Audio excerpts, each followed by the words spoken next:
30 para entender por qué llegan a una guerra civil. España. Porque tienen entonces una dictadura que durará hasta el 75, si en el caso español.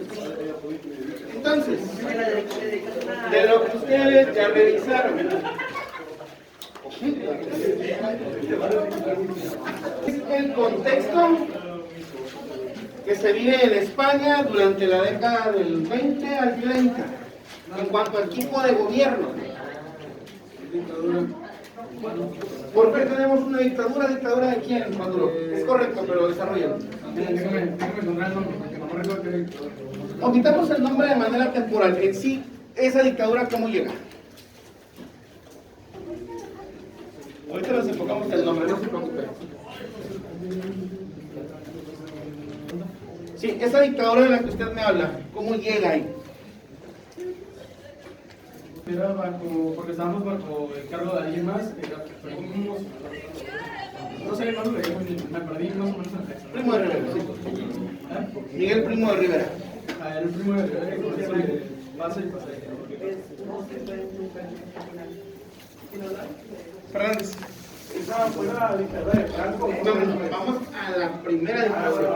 Fue cuando había los reinos, ¿no? Cuando todavía había rey y todo eso. A ver, que se vayan a hacer un... El rey era el principal, no sé si fuera el rey, que se llamaba Ferrero o algo así.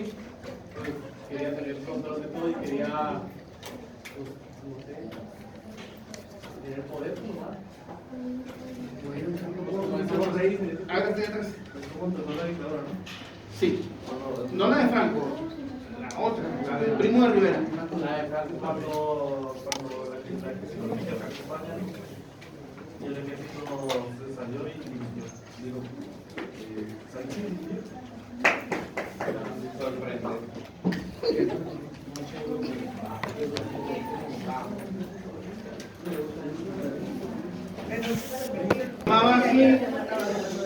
Se le llamaba así a los árabes. Árabes. Y recordemos que el Imperio Español, bueno, España tenía un protectorado en Marruecos.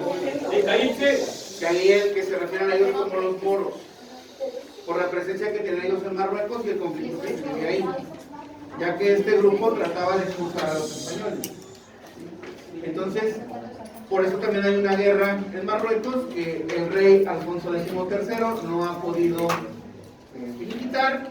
Hay una crisis económica en la que no puede poner nada que funcione, ya que la crisis que se vive en Europa después de 1919, pues limita a todas las potencias. No es un caso endémico de España. siempre Marruecos es como el México para Estados Unidos.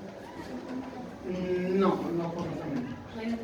Recordemos ahí que la parte de Marruecos que ellos tenían fue en el siglo XIX, después de que los imperios se fueron eliminando, se quedaron con un protectorado. Y de hecho todavía esta región del África subsahariana está en ese conflicto donde según no es ni marroquí ni español, sino está en este punto de protectorado. Los de Marruecos siempre quieren ir a vivir en España.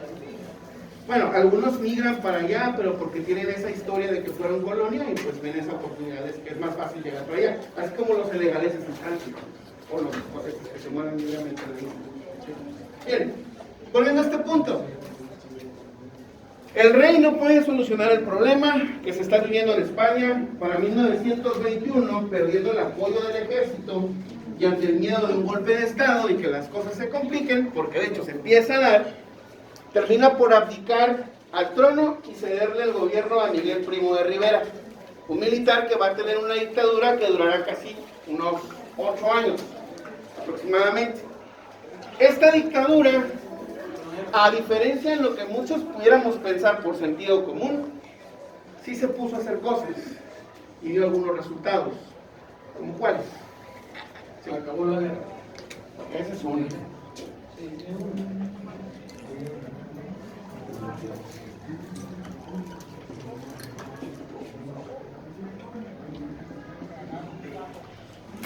El desempleo aumentó.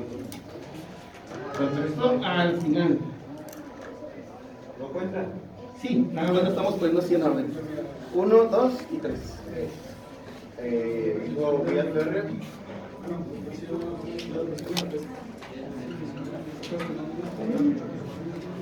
Los proyectos de indagación. Infraestructura. La producción industrial que empujó sobre. ¿Sí? ¿Termina la dictadura o empieza? No, aquí empieza una dictadura. ¿Sí?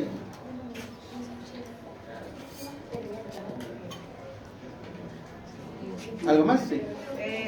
Se prohibieron los partidos políticos y se disolvieron los ayuntamientos.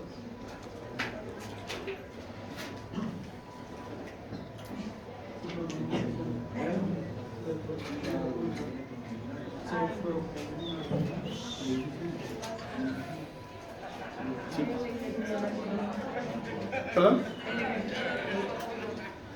Le retiró. Bueno, en este caso se lo retiran al rey, porque esta es una dictadura militar.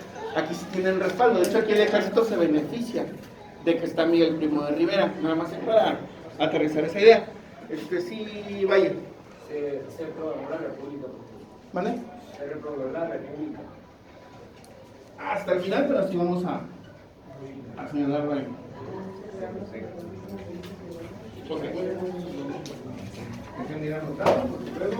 Entonces, tenemos una dictadura que se pone a trabajar. Hay obra pública, hay transporte, hay aumento de producción industrial, hay desarrollo. En esta parte de los 20, del 23 hasta el 30, les va bien, a pesar de que es una dictadura. Por eso es un tanto a veces como, suena raro o hasta contradictorio. Pero en España, la gente pues se adapta. El problema viene cuando en la crisis del 29 se van todos con los norteamericanos. Para el 31 la situación pues es insostenible. Mucho desempleo, los proyectos ya no tienen financiamiento, la gente se comienza a desesperar, ya no le creen a la parte de la dictadura. Entonces viene esta necesidad de abrir a procesos democráticos como una apuesta para tratar de mantener ese gobierno, que sea la gente la que escoja. El problema es que la dictadura, esta parte de la derecha que no resolvió el problema en estos años difíciles, pues iba a perder a los simpatizantes, que llegó a tener contentos como por 8 años. Es ahí donde la izquierda aprovecha para buscar alianzas dentro de la misma izquierda y en estas nuevas elecciones competir y llevarse la mayoría de los resultados. Empiezan primero como unas votaciones a nivel municipal, a grado de que cambian todo el gobierno, y entonces se instaura lo que ellos llaman su segunda república.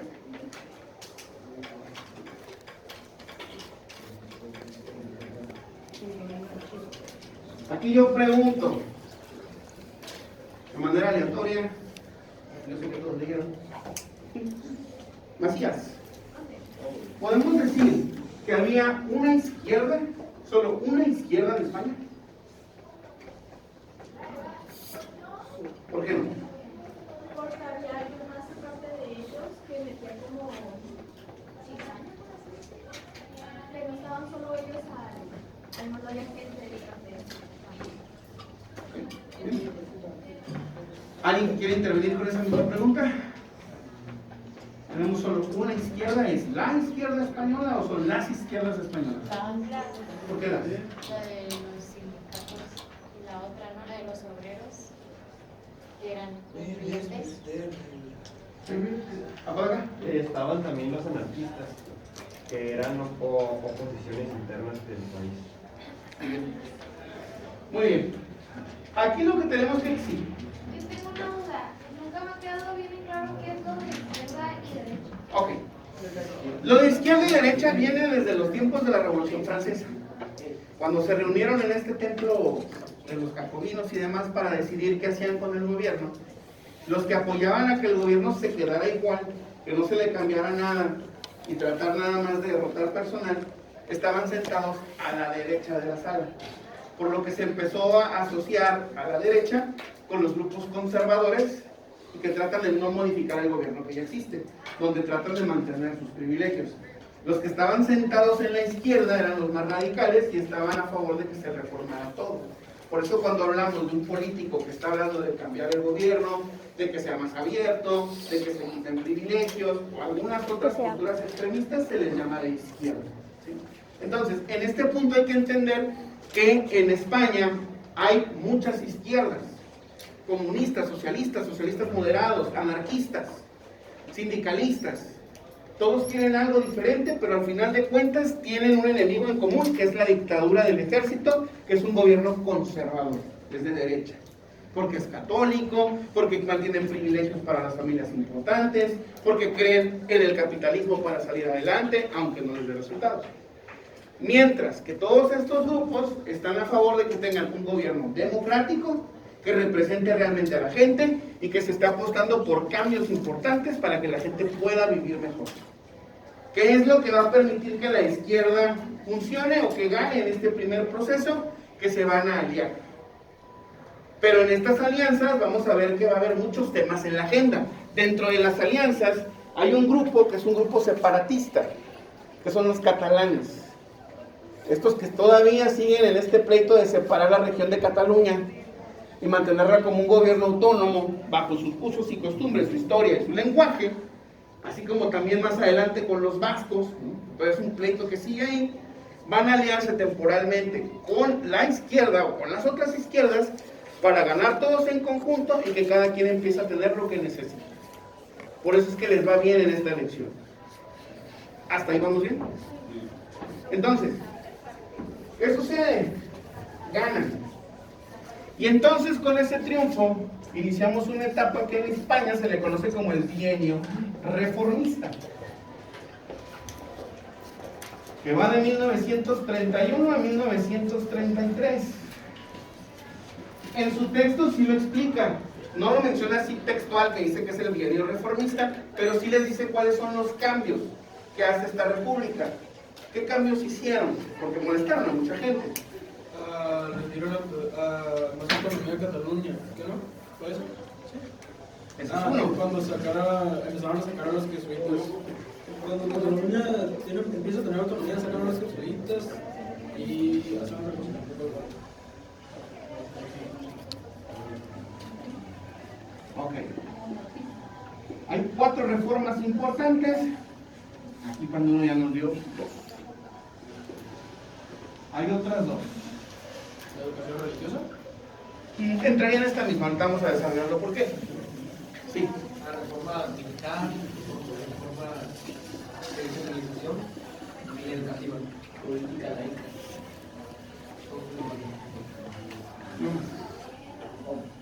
Sí. Aumento en salarios industriales. Pero más que reformas, sí.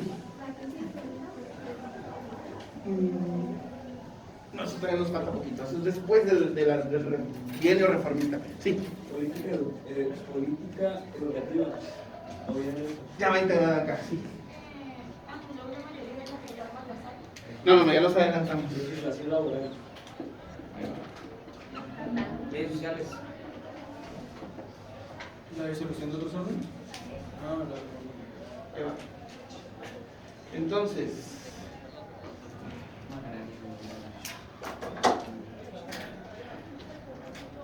estos 2 años se agarran reformando todo el sistema como estaba, y es lo que va a matar a la República a final de cuentas. Es lo que va a matar a la República a final de cuentas. Primero, hacen una reforma agraria, parecida a la mexicana.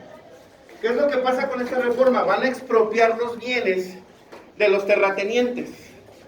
Va a haber una oligarquía que va a perder todas sus tierras y todas sus haciendas porque se van a volver propiedades comunales para que todo el pueblo las pueda trabajar y tener de qué vivir. Suena bien. El problema es que no van a darle ningún tipo de indemnización a los que tenían esas tierras. En el caso mexicano, cuando Lázaro Cárdenas expropió el petróleo, o mejor dicho, la infraestructura de las empresas extranjeras, se puso un plazo de 10 años para pagar el valor de esa infraestructura. De esta manera las empresas no se sintieron despojadas. En el caso español no sucede así. Hay un grupo que antes era poderoso que se siente agraviado por esta nueva administración porque no les permitieron tener ninguna parte de lo que tenían originalmente y quedaron, según ellos, desprotegidos. Y entonces aquí tenemos que la oligarquía va a entrar en conflicto con la república. Después tenemos una reforma militar. En España anteriormente había 16 regiones militares por todo el país. El gobierno de Manuel Azaña, preocupado porque el ejército les dé un golpe de estado, porque son muchos y porque son conservadores, deciden reducir esas regiones a la mitad. Se quedan nada más con 8 regiones militares en España y los que estaban en las otras 8 quedaron removidos de sus cargos sin reajuste. Quedan desempleados y tampoco es como que se les va a dar una pensión. Entonces tenemos una parte del ejército que va a estar inconforme porque ya no tiene nada que hacer. Y entonces también verá de la república un enemigo, ¿sí? De las regiones militares. Entonces ahora la república se está echando enemigo al ejército. ¿Hasta ahí vamos bien? La separación de la iglesia y el Estado no consistió nada más en que cada quien a lo suyo. Si le pusimos atención al texto, verán ustedes que los sacerdotes cobraban del erario. Así como hoy el gobierno le paga a los maestros de escuelas públicas, también les pagaba a los sacerdotes en aquellos años. ¿Qué quiere decir? Que después de esta reforma ya no se les paga. El gobierno no tiene por qué mantener sacerdotes. Es una república que está apostando al civismo. Quiere decir que la iglesia tampoco tiene el monopolio de las escuelas.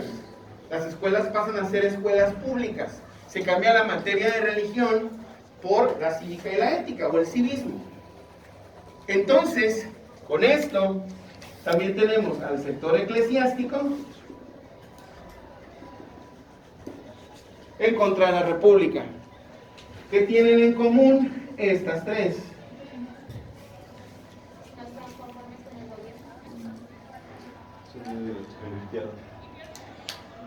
Pues,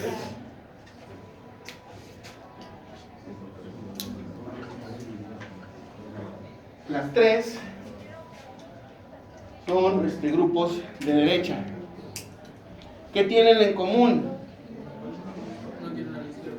Que no quieren cambiar La república. Hay que tirar la república. Pero ¿cómo le hacemos para convencer a la gente de que nosotros somos la opción? Y ojo, porque es donde está fracasando actualmente el PRI y el PAN, ¿eh? Golpe de Estado. Ok, hacen un golpe de Estado, pero si no tienen el respaldo de la gente, no dura mucho, no va a servir de nada. Necesitan que la gente, o que a la gente le haga sentido. ¿Qué necesitan para convencer a la gente? Ganar cosas. Sí. Van a cambiar el país. Por eso se van a mejorar todo. Ganar mochila, ¿verdad? Ok, vamos a retomar esa idea para aterrizarla acá. Santiago, ¿verdad? Sí. Sí.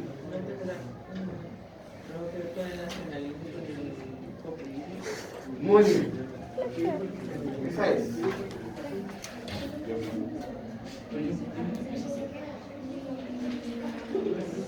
Cuando la República le permite a la región de Cataluña manejarse por sí misma, la derecha utiliza el discurso de que la República está fraccionando la nación. Sí. Milicia. Quiere decir que si le dan autonomía a Cataluña, se la pueden dar a los vascos. Y si la piden en Asturias, se los pueden dar a los de Asturias. Y si lo piden en Andalucía, también. Entonces, ¿qué dice la derecha? Si nosotros permitimos que la república siga, al rato no vamos a tener España. Vamos a tener la mitad o nada de lo que fue. Necesitamos un gobierno fuerte que mantenga nuestra identidad nacional, nuestra historia. Somos el imperio hispánico, aquel que conquistó América y que hizo una fortuna. No podemos permitir que una república como esta, de izquierda, corrompa nuestra historia y la termine. Y entonces a la gente les hace sentido. Por eso es que la derecha se empieza a asumir como nacionalistas. Sí. Una duda, los de derecha son los demócratas y los de izquierda republicanos, ¿no? Bueno, en el caso de Estados Unidos, sí. Sí, los demócratas. Es que, bueno, bueno, no es una izquierda, es una izquierda muy moderada. Los demócratas, en todo caso, son como una especie de panistas, un poquito más abiertos, nada más, pero no distan mucho. Ahí el modelo bipartidista está medio incompleto, pero luego vamos a entrar con eso. Entonces, estábamos acá, decimos que la derecha comienza a hacer sentido, enarbola esa bandera, y aprovechando que la república les permite existir y les permite tener partidos de derecha, empiezan a fundar varios. Vamos a tener que de aquí, que está la CEDA, que es la Confederación Española de Derechas Autónomas. Vamos a tener la JONS, la Junta Ofensiva Nacional Sindicalista, y por último la Falange Española. Como pueden participar, porque existen, van a competir en las próximas elecciones y van a empezar a ganar cargos y se van a empezar a meter en el poder otra vez. Quiere decir que en las elecciones del 33 la derecha sale ganadora para el periodo 33-35. En esos 2 años de gobierno que está a la derecha, todas las reformas se echan para atrás. Todo lo que se había conseguido se retiró, se regresó a como estaban, y entonces volvieron a tener divisiones con la izquierda, que formaron algo llamado el Frente Popular para volver a competir en conjunto, entrando del 35 en adelante.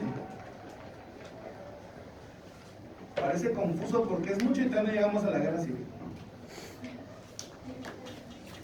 Quiere decir que en España, así como en México en el siglo XX, están experimentando un modelo sí, un modelo no, que no va a llegar a nada. El detalle es que en el 35-36 ya la diferencia entre la misma izquierda está tan marcada que ni anarquistas, ni comunistas, ni socialistas se llevan entre sí, se empiezan a tener conflicto entre ellos, y aparte están peleando con la derecha en las calles, como si fueran estos grupos de choque que tenía Mussolini y Hitler. En España son las camisas azules, que van con la seda, ¿no? Y se dan cuenta que la única manera de que la derecha se pueda imponer y mantener las cosas como querían era con un golpe de Estado.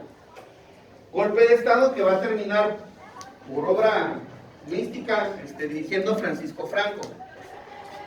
Y decimos mística porque no sabemos por qué. Antes de Franco había 2 generales que eran los ideales para dirigirla. Los 2 se murieron en accidentes de avión. Entonces por eso termina Francisco Franco encabezando la guerra civil. Y aquí viene la pregunta central de esa lectura que ustedes hicieron. Un accidente. Queremos creer que es un accidente, ¿no? Francisco Franco, vamos a poner acá el nombre. La República tenía todo para ganar.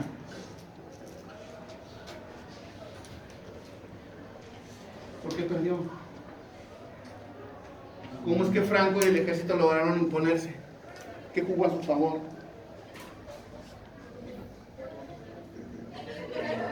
¿Qué hicieron bien? Se capturaron Madrid.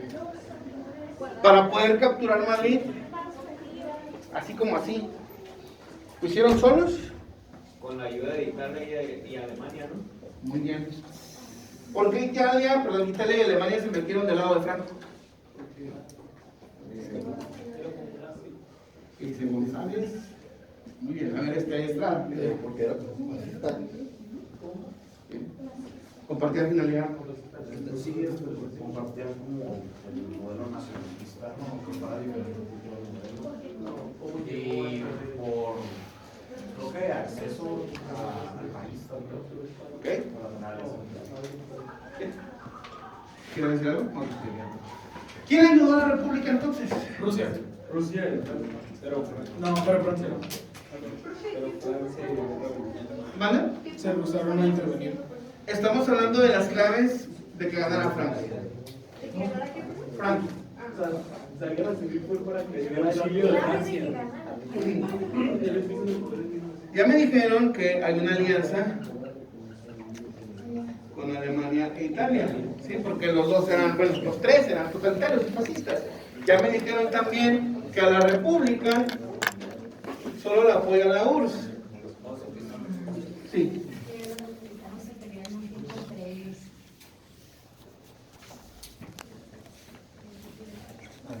Muy bien. A Franco le dan armas, le dan tanques, le dan personal. Se sabe que el bombardeo que hacen sobre Guernica es la prueba piloto del Blitzkrieg alemán.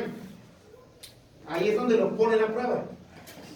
Con muy buenos resultados y ya después veremos cómo les sirvió en la Segunda Guerra Mundial. Y decimos que la República solo contaba con el apoyo de la Unión Soviética. Ahora, hay que entender también que la República no tenía ejército. El ejército se fue de este lado. Porque el ejército sabía que aquí no iba a tener privilegios. ¿Qué es lo que va a usar para defender a su gobierno? A la gente. La República solo tiene a la población para defender su gobierno. Y tiene que armar a la población para que ellos se defiendan. No tienen experiencia militar, nosotros sí. Currículum impresionante. ¿No? Pero como bien señala por acá Leiva, ¿no? Cuando empiezan a tratar de defender la República, se empiezan a pelear entre ellos. Hay un grupo que va a querer hacer una revolución social tipo Rusia, mientras Franco está tratando de tomar el poder. Y la otra es la poca que se va a encargar de defenderse de Franco. O sea, la misma izquierda, al no ponerse de acuerdo, por culpa de los anarquistas, porque no creen en un gobierno, le dan todo para que las alianzas que tiene con Italia y Alemania le ayuden. ¿Por qué Estados Unidos y Gran Bretaña y Francia, estos amantes del liberalismo y del gobierno republicano, no se meten? ¿Será? Para mantener la amalgama de los diversos grupos de la derecha. ¿Desarrollen ese punto? Quisieron, no sé cómo desarrollarse. Fíjense, ya para que México se haya metido más que Estados Unidos en este pleito es porque algo anda mal. Parece que Lázaro Cárdenas mandó gente, mandó tropas y también dio asilo a los que venían exiliados buscando un sitio donde estar en paz, ¿no? Estados Unidos dijo, quien quiera ir que vaya, pero nosotros no. Lo mismo los otros países. ¿Están conscientes de lo que le va a pasar a la gente en España si Franco gana? Y aún así, no le importa. ¿Por qué?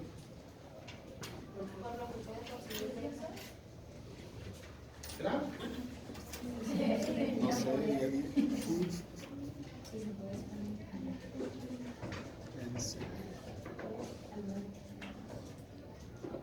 ¿Qué les iba a pasar? Si llegaba la dictadura de Franco, a la gente que estaba en la República le iban a matar. No iba a haber libertad de expresión. Iban a tener perseguidos políticos. Iba a haber impunidad. Y están conscientes de eso y no se van a meter. ¿Por qué tirados? Estando por cara comunista. Así es. Así es. Ellos condenan a la República y a su gente a que les hagan todo eso porque son de izquierda.